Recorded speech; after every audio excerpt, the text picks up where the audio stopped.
Right, I'm Gray, the TF2 Weapon Ideas guy, and I published my last Rebalances Ideas video without too much fallout, so figured it was time to try another one. We're gonna start off on the Darwin's Dangershield. I know it doesn't sound very overpowered, although it might, depending on your level of experience. But being able to survive an uncharged headshot as sniper is extremely powerful because it gives you the edge and probable victory in almost any sniper versus sniper duel.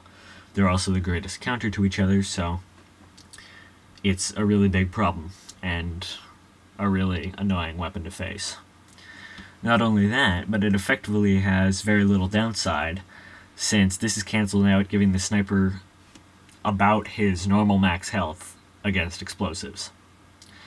So, I don't have any specific thoughts on the Darwin's Dangershield, but that bullet resist and health mechanic needs to be changed. My thoughts are removing the health bonus and the explosion vulnerability, and making it so you have less bullet resistance by default, but you can build that up with headshots, sort of like the Outlander. That way a sniper fresh out of the respawn cannot use this to gain an edge against another sniper, but a streak is very difficult to take down once it's gotten started. Those are just my 2 cents. It's a very rough weapon to balance. Next one I wanted to talk about was the Winger. The Winger is already weaker than the standard pistol in terms of damage. It deals less damage, and if you miss a shot with that, it's pretty much equivalent to missing 2 or 3 shots with the normal pistol.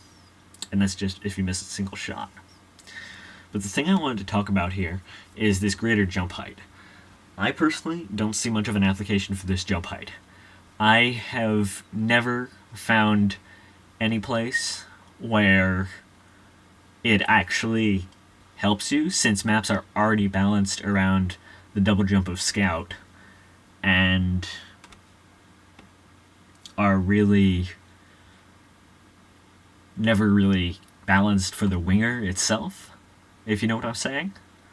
So I just want to know exactly if this is useful or it really matters at all, or whether it should be given a different change, like more accuracy or whatever the hell. Next one, the Enforcer. This thing, after Gunmetal especially, it's become quite weak. It now gives you bonus damage when you're disguised only. So if you're disguised, if you could somehow maintain a disguise, it would have the same damage per second as the stock revolver. But as it is, it has less damage and not any notable kind of burst damage either over the stock revolver. My thoughts on this one, since it's fairly useless, is that you could maybe make it so it deals bonus damage to buildings instead of its current attributes. Spy likes to sap some buildings and then shoot them, so this one could really fit with that, I think. And I feel like it would be an excellent weapon to carry around, but not too strong. And then finally we have the Huo-Long heater. Looking at my tabs, it seems that the Team Fortress Wiki is having one of its notable bugs. It's 503 errored on me, and I'll just have to explain the Huo-Long heater while looking at the Enforcer. See, the Huo-Long heater kind of suffers from the same problem as the Brass Beast I discussed. You're kind of tethered to ammo supplies, and you can't be extremely aggressive. And not only that, you are wasting ammo when you try to spin up while not in combat, like if you want to be protected in an oncoming ambush or something. And I think the Huo-Long heater could really be adjusted to become the defensive standard amongst miniguns, but not a weapon for turtling, like just sitting next to a dispenser and firing. My thoughts here are that it can maybe build overheal while it's spinning, so you can sacrifice that ammo to get some overheal and then go out and fight. I don't know how effective that is, but I feel like the Huo-Long heater should be a weapon for the solo heavy who wants to play with a lot of bulk, while perhaps not having as much sustainability or team support as he otherwise would have.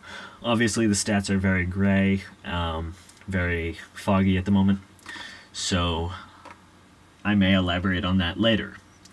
I thank you all for watching. I will see you next time.